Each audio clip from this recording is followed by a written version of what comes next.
చెప్పరా, నిజంగా నీకు తెలీదా? నిజంగా నాకు తెలియదు సార్. అయినా నాకు ఇప్పుడు ఏం తక్కువైందని? అసలు నేను మీ దగ్గర పనిలో చేరిన దగ్గర నుంచి నేను ఒక రేవతి గురించి తప్ప దేని గురించి ఆలోచించడం లేదు.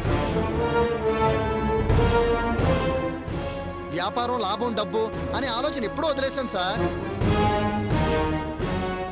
అయినా నాకు సొంతంగా వ్యాపారం చేసే అనే తెలివితేటలు లేనే లేవు సార్. అనుభవం కూడా లేదు. నేను వ్యాపారం ఎలా చేస్తాను? నాకు ఇప్పుడున్న సేఫ్టీ లైఫ్ వదులుకొని వ్యాపారం చేసే అంత రిస్క్ నేనెందుకు తీసుకుంటాను సార్?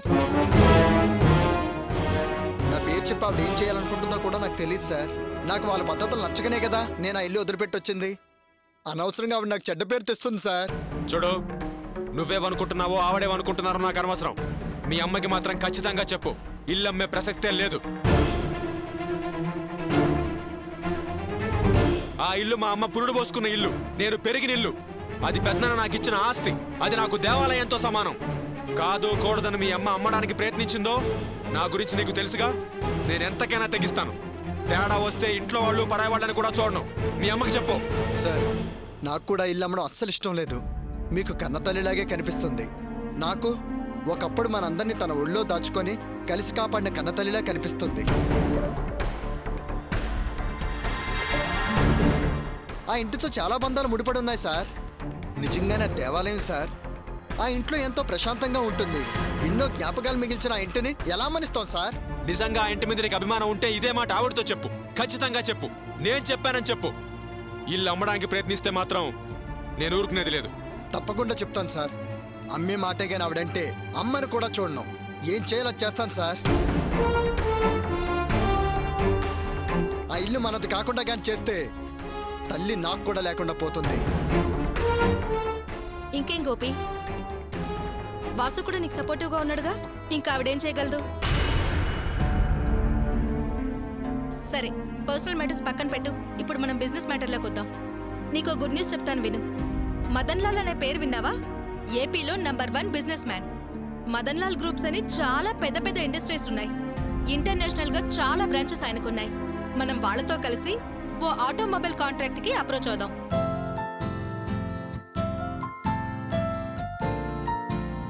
ఆయన అర్చనా కార్స్ ప్రొఫైల్ చూసారట. ఈరోజు సాయంత్రం మనకు అపాయింట్మెంట్ ఇచ్చారు.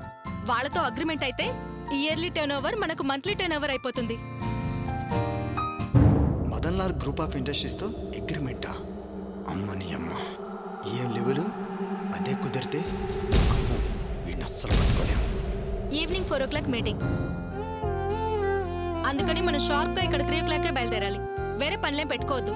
అర్థమైందా? వెళదా నందిని, పెద్ద కంపెనీ అంటున్నావు, పైగా లాభం బాగుంటుందంటున్నావుగా. ఖచ్చితంగా వెళదాం. ఆ వాసు, నువ్వు కూడా రెడీగా ఉండు. మనందరం కలిసే వెళ్దాం. ఆ ఫైల్స్ ఏవి కూడా మిస్ అవ్వకుండా చూసుకో. ఓకేనా? Okay madam. కనీసం అంత పెద్ద ఆయన చూడనైనా చూడొచ్చు. ఇంప్రెస్ చేసి వాడి దగ్గర జాబ్ కొట్టేస్తే ఎంతకాలం అని వీడి దగ్గర ముష్టి 15,000 తీసుకుంటాం. 50-60 తీసుకొచ్చి లైఫ్ సెటిల్ అయిపోతుంది. ఓకే గోపి, నేను బ్యాంక్ పనులన్నీ కంప్లీట్ చేసుకుని వచ్చేస్తాను. సరే. ఆ గోపి, కాంట్రాక్ట్ ఓకే అయిన తర్వాత ఆ కంపెనీస్ పార్టీస్ అవి అరేంజ్ చేస్తారు. నువ్వేమీ అలవాట్లేదు అది ఇది అనకు. ఏదో ఫార్మాలిటీగా పార్టిసిపేట్ చేసి అలా నటించేసేయ్. ఓకేనా? సరే, చెప్పావుగా. సరే గోపి, వస్తాను. పదవాసు.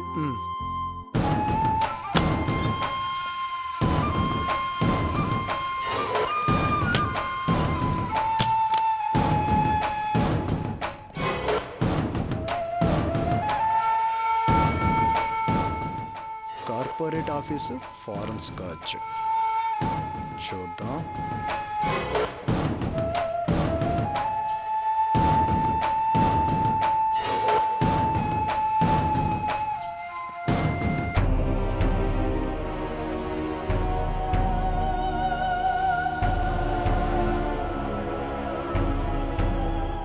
ఎవరలాంటి నిర్ణయం తీసుకున్నా, ఈ ఇల్లు అమ్మడానికి ఎవరు ఒప్పుకున్నా నేను ఒప్పుకోను.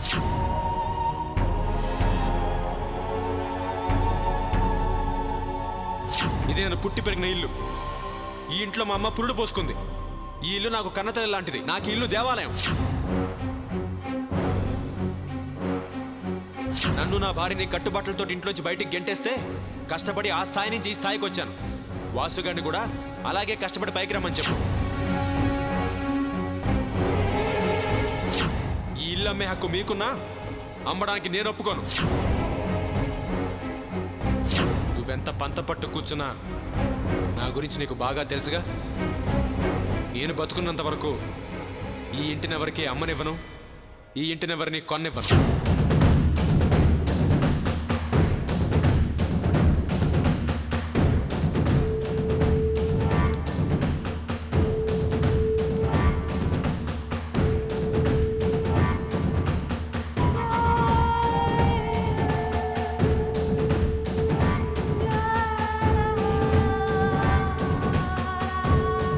ఏంటే భాగ్యం, ఎలక్షన్ లో డిపాజిట్ గల్లంతైన క్యాండిడేట్ లాగా అలా బాధపడుతూ దిగాలుగా కూర్చున్నావు. ఏం జరిగింది? కానీ బాధలో కూడా కోపం కొట్టొచ్చినట్టు కనబడుతోంది. ఇదంతా నా కర్మయ్యా, కర్మ. అంతే, చేసుకున్న వాడికి చేసుకున్నంత మహాదేవా అని ఊరికినే అన్నారా? అయినా నీ నోరు ఊరుకోదు. ఎవరి నోట్లోనో నోరు పెట్టుంటావు. అవతల వాళ్ళు కొంచెం గట్టి వాళ్ళు అయితే ఇంత గట్టి నోట్లో పెట్టుంటారు. అది నెవరేస్తూ దిగాలుగా కూర్చుని ఉంటావు. ఇదిగో నేను చేసుకున్న దగ్గర నుంచి చూస్తున్నాగా, ఇవాళ కొత్త ఏముంది? అసలు ఏం జరిగింది? నువ్వు వాళ్ళనేమన్నావు, వాళ్ళు నిన్నేమన్నారు? చాలా ఆపోయ్యా. ఇంటాయన వసే అంటే ముష్టికొచ్చిన వాడు కూడా వసే ఇంత ముద్ద ఇవే అన్నాడంట. అసలు నువ్వు మంచోడు అయితే నేనెందుకు నోరు తెరవాల్సి వస్తుంది? అటువైన వాడితో మాటలెందుకు పడాల్సి వస్తుంది? ఏంటో పాపం భాగ్యం అన్న పాపానికి నా మీద పడి ఏడుస్తున్నావు. ముందు అసలు ఏం జరిగిందో ఆ ఏడు పాపి అదేడు. ఏం చెప్పంటావయ్యా? ఎలా చెప్పంటావు? ఓహో, అంత చెప్పకూడదు అయితే మానేసేయలే. అసలు నువ్వు చెప్పవయ్యా, ఈ ఇల్లు నాదా కాదా?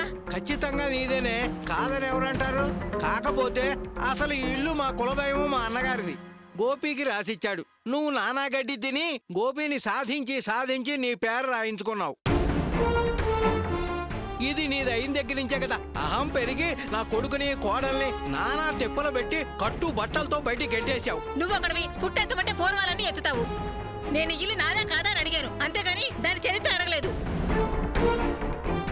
అసలు సూటిగా ఒక మాట చెప్పవయ్యా, ఈ ఇల్లు నాదా కాదా? నీదేనే, అయినా కొత్తగా నీకే అనుమానం ఇప్పుడెందుకు వచ్చిందే? అనుమానం ఎందుకు వచ్చిందో తర్వాత చెప్తారు గానీ దీని మీద నాకు హక్కు ఉందా లేదా? సర్వ అధికారాలు హక్కులు నీవేనే, కాదని ఎవరంటారు? దీన్ని నమ్ముకున్నా దాన ధర్మానికి ఇచ్చిన ఆ హక్కు నాదా కాదా? దానవా? నువ్వా? దానం ఇచ్చేంత గొప్ప గుణం నీకెక్కడుందే? అమ్ముకోవటం అయితే అమ్ముకోవచ్చు, అయినా ఇప్పుడు అంత అవసరం ఏమొచ్చిందే? అంతో ఇంతో నేను సంపాదిస్తున్నాను కదా. ఏమే, ఇది అమ్మేసి మనం బజార్లో ఉంచుందామా? నిన్నేమి బజార్లో నిలబెట్టను, బంగ్లాలో ఉంచుతానయ్యా. బంగ్లాలోనా? ఈ ఇల్లు అమ్మితే బంగ్లా ఎందుకు వస్తుంది? ముళ్ళు పోయే కత్తి వచ్చే టామ్ టామ్ టామ్, ఇల్లు పోయే చెప్ప వచ్చే టామ్ టామ్ టామ్ అంటూ పాడుకోవటమే ఇద్దరం. అపశకున మాటలు తప్ప ఒక మంచి మాట కూడా మాట్లాడవే. నిజం మాట్లాడుతుంటే అపశకునం అంటావేమిటే? చూడు, ఈ ఇల్లు అమ్మగా వచ్చిన డబ్బులు 4 రోజుల్లో చిల్ల పెంకుల్లాగా ఖర్చు అయిపోతాయి. ఆ తర్వాత నువ్వు నేను నడే సముద్రములో నావా నడిపించము దేవా అంటూ ఇద్దరం పాడుకోవటమే. ఆ కర్మే పట్టదులే. ఈ ఇల్లు అమ్మేసి వ్యాపారం చేస్తే ఏడాది తిరిగేసరికి మన దశ తిరిగిపోతుందయ్యా. చక్కగా బంగ్లా కట్టుకుని కారులో తిరగొచ్చు. పట్టపగలేమన్నా పీడకల్లగా అన్నావా? పిచ్చి పిచ్చి మాటలు మాట్లాడుతున్నావు. అయినా నువ్వు చేసే దోశల వ్యాపారానికి, కూరగాయల వ్యాపారానికి ఈ ఇల్లు అమ్మాల్సిన అవసరం ఏంటే? వ్యాపారం చేసేది నేను కాదు, నా కొడుకు వాసు. వాడు కార్ల వ్యాపారం చేయాలనుకుంటున్నాడు. దానికి పెట్టుబడి కావాలంట. అందుకే ఈ ఇల్లు అమ్మేసి పెట్టుబడి పెడదాం అనుకుంటున్నాను. ఏంటే, ఈ ఇల్లు అమ్మి వాసుగాడికి పెట్టుబడి పెడతావా? వాడు వ్యాపారం చేసి కార్లు బంగ్లా కొంటాడా? నువ్వు దర్జాగా ఆ కారుల్లో తిరుగుదావునే. గాడిది గుడ్డేం కాదు. వాడిని నమ్మి పెట్టుబడి పెడితే కుక్కతోక పట్టుకుని గోదావరి ఈదినట్టేనే. వాడంటే నీకెప్పుడు లెక్కలేదు, వాడి తెలివితేటల మీద నమ్మకం లేదు. సరే, నాకు లేదు, నీకుందిగా. ఇంతకీ ఈ ఆలోచన నీదే వాడిదే? ఇద్దరు బుర్రలు ఒకలాంటివే కదా, ఎవరిదైతే ఏంలే. అది సరే, ఇది అమ్మటానికి అడ్డుపడింది ఎవరు? నీకు హక్కు లేదు అందెవరే? ఇంకెవరు? నీ పుత్రరత్నం. ఇది వాడి పుట్టిల్లంట. ఈ ఇల్లు వాడికి తెల్లంట. బంధం అది ఇది అంటూ ఈ ఇల్లమ్మే హక్కు నాకు లేదంటున్నాడు. ఎవరైనా కొన్నా కేసుల్లో ఇరికిస్తాడంట. సూపర్, బ్రహ్మాండం. కడలిపోయే సామ్రాజ్య వైభవంబు వెడలిపోయే అర్ధోంగి కన్న కొడుకు. ఓ అంటే సామ్రాజ్యము పోయింది, కన్నకొడుకు పోయాడు. ఎందుకే నీకు ఆరాటం? చాలా ఆపోయా. చెప్ప శ్రీరంగ నీతులు సూపర్ సూపర్ అంటూ నా కొడుకు అంత మంచివాడు ఇంత మంచివాడు అని ఓ తెగ పొగడేస్తుంటావుగా. ఇదేనా వాడు మంచితనం? ఇదే వాడి మంచితనం. ఇల్లమ్మితే మనం నిలువ నీడ లేకుండా బదారు పాలవుతామని వాడికి తెలుసు. అందుకే హక్కు లేదని బ్రేక్ వేశాడు, అడ్డుపడ్డాడు, పోలీస్ కేసు పెడతానని బెదిరించాడు. ఎవరేంటో వాడికి బాగా తెలిసే. ఏమే, నీ పేరు మీద ఉన్న ఈ ఇల్లుని వాడికి నీకు హక్కుండేలా రాయించుకున్నాడు వాసుగాడు. అక్కడితో ఆగాడా? ఏకంగా వాడి పేరు మీద రాయించుకుందామని చెప్పి నీకు మొత్తం మంది ఇచ్చి నీ వేలు ముద్రలు వేసుకోవడానికి ప్రయత్నించాడు. ఏదో టైం బాగుండి నేను నిద్ర లేచాను కాబట్టి ఒడ్డున పడ్డాం, లేకపోతే రోడ్డు మీద అడుగుతుంటూ ఉండేవాళ్ళం. అలాంటి దొంగను నమ్మి ఈ ఇల్లు అమ్ముతావుటే? ఎప్పటి సంగతిలో ఇప్పుడు ఎందుకయ్యా? వాడు మంచివాడిగా మారాడు, ఆ సంగతి నీకు తెలుసుగా. ఎప్పుడైతే మాధవరావు రేవతిని కాపురానికి పంపనన్నాడో నాకు అప్పటి నుంచే వాసుగాడి మీద అనుమానం పెరిగింది. నీకెప్పుడు నా కొడుకు మీద అనుమానం, నీ కొడుకు మీద మాత్రం ఏమీ ఉండదు. వాడు చీపు అన్నా వాడి చూరే పట్టుకుని వేలాడుతూ ఉంటావు. వాడు ఒట్టి స్వార్థపరుడు. వాడు తప్ప ఎవ్వరు ఎదగకూడదని కుళ్ళుపోతాడు. మనం ఎదిగిపోతామని ఇలా అడ్డుపడుతున్నాడు. స్వార్థం గీర్తమని వాగావంటే పళ్ళు రాలగొడతాను. ఇదిగో, మంచి చెడు తెలిసినవాడు కాబట్టే ఈ ఇల్లు అమ్మనీనన్నాడు. వాడు స్వార్థపరుడే అయితే వాడింటి శుభకార్యం అప్పుడు వాడిని బజారుకి ఇడ్చినా నెల నెల 10,000 ఇస్తానని ఎందుకు ఒప్పుకున్నాడే? నువ్వు పెంచావన్న కృతజ్ఞతతోనే కదా నీ బుద్ధి తెలిసి నీ భాషలో నీకు కూలి అని ఇచ్చాడే. వాడు స్వార్థపరుడే అయితే నీ కొడుక్కి ఉద్యోగం ఇచ్చి నెల నెల 15,000 జీతం ఎందుకు ఇస్తున్నాడే? వాడు స్వార్థపరుడే అయితే నీ కొడుకు కోడల్ని కలపాలని ఎందుకు తాపత్రయపడతాడే? వాడు స్వార్థపరుడైతే నువ్వు చేసిన మోసం దగ అన్నీ మన్నించి నీ కూతురు పెళ్లికి ఎందుకు ముందుకొస్తాడు? బరువు బాధ్యతలు ఎందుకు ముదాన వేసుకుంటాడు? చూడు భాగ్యం, వాడి మీద నిందలు వేసి శాపనార్థాలు పెడితే నాశనం అయిపోతావే, సర్వనాశనం అయిపోతావు. ఇప్పుడేదో బాగుపడి బావుకు తింటున్నట్టు మాట్లాడుతున్నావే. ఇప్పుడు బతికే బతుకు కూడా మాకు బతికేనా? తృప్తి లేకపోతే సుఖం లేదు, దురాశకు పోతే శాంతి లేదన్నట్టు. ఇదిగో, ఇక ముందు ఈ ఇల్లు అమ్మే ప్రయత్నం చేస్తే వాడు కాదే నేను అడ్డుపడతా. అమ్మినందుకు నిన్ను కొంటానికి వచ్చిన వాడిని ఇద్దరిని నరికి పోగులు పెడతా.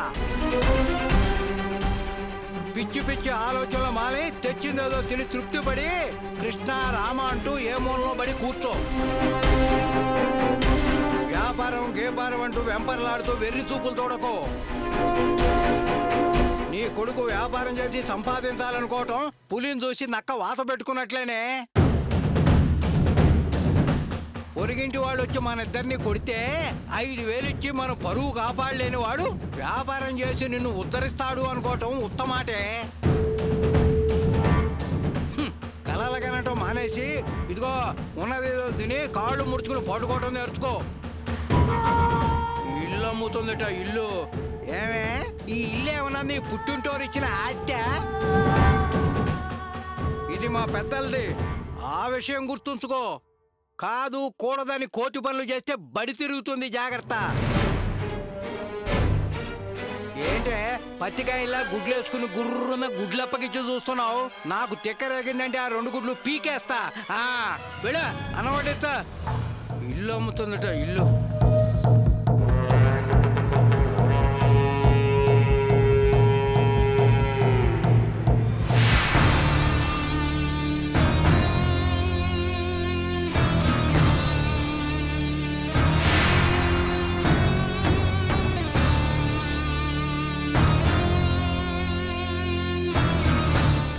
గోపి రా.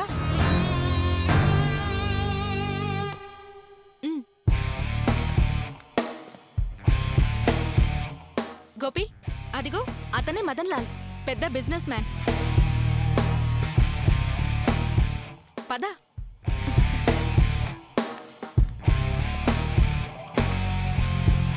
ఒరే గోపి, నీ లెవెల్ ఏ లెవెల్ నుంచి ఏ లెవెల్కి మారిందిరా?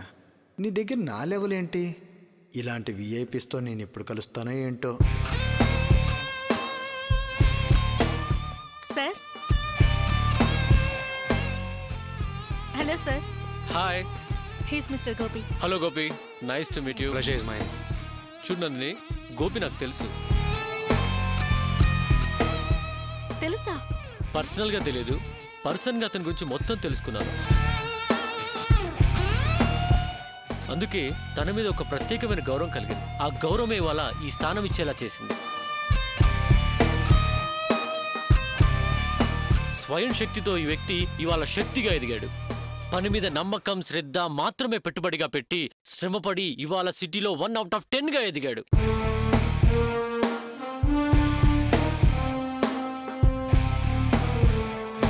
రోడ్ సైడ్ లైఫ్ స్టార్ట్ చేసి రోల్ మోడల్గా ఎదిగాడు. ఇతని కృషి, పట్టుదల ఇతన్ని ఈ స్థాయికి తీసుకొచ్చాయి.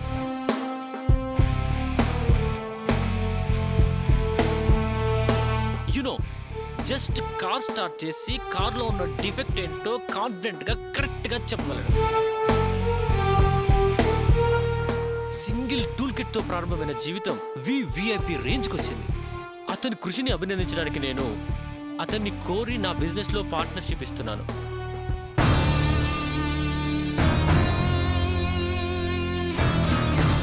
నా కార్స్ డీలర్షిప్ వచ్చింది. ఆ బిజినెస్లో వాటి గురించి అనుభవం ఉన్న గోపికి వాటా ఇస్తున్నాను.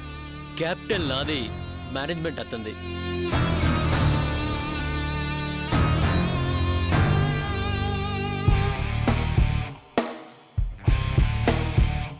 మీరంతా ఆశ్చర్యపోవచ్చు, చాలా మంది కష్టపడి ఎదిగిన వారు ఉన్నారు కదా, ఇతనికి ఎందుకు ప్రియారిటీ ఇస్తున్నారని.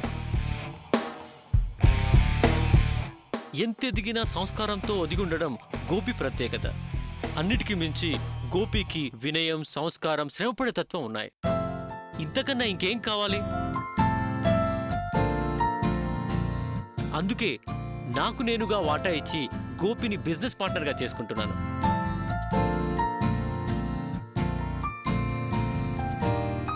I feel proud that Gopi is my partner.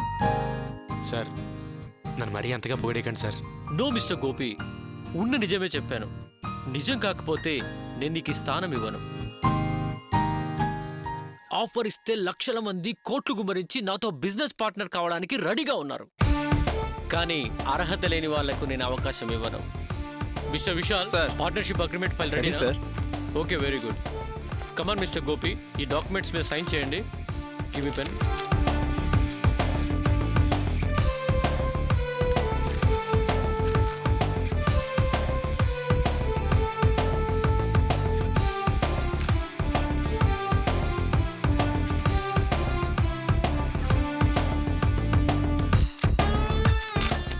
Thank you, Gopi.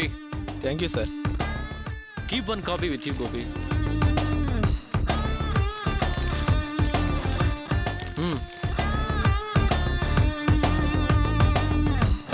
Thank you, sir. Thank you sir. It's okay. నా వ్యాపార భాగస్వామ్యం పొందిన ఈ సందర్భాన్ని మనం సెలబ్రేట్ చేసుకుందాం. Let's go, Gopi.